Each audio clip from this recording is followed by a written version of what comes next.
ఇప్పుడు green peas బాగా season కదండి. ఇలా గ్రీన్ పీస్ తీసుకొని దీన్ని ఇలా ఓపెన్ చేసి ఒలుచుకోవాలండి. ఇలాంటి ఎయిర్ టైట్ కంటైనర్లో మీరు పోసుకొని ఫ్రీజ్ చేసుకోవచ్చండి. నేనైతే ఇవి ఇలా 1 ఇయర్ వాడుకుంటానండి. ఫ్రీజ్ చేసుకున్నవి 1 ఇయర్ వాడతానండి. మరి మీరు ఎలా వాడతారో చెప్పండి. చాలామంది ఇవి ఫ్రోజన్ వెజిటేబుల్స్ వస్తాయి కదండి, అవి నేను వాడనండి. ఎందుకంటే దాంట్లో పెస్టిసైడ్స్ మెడిసిన్ ఎక్కువ ఉంటుందని చెప్పి నేను వాడనండి.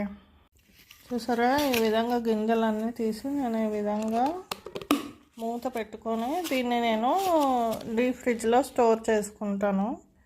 ఇయర్ మొత్తం ఇలాగే స్టోర్ చేసుకొని వాడతా అండి. సీజన్ అయిపోయేంత వరకు తీసుకుంటాను.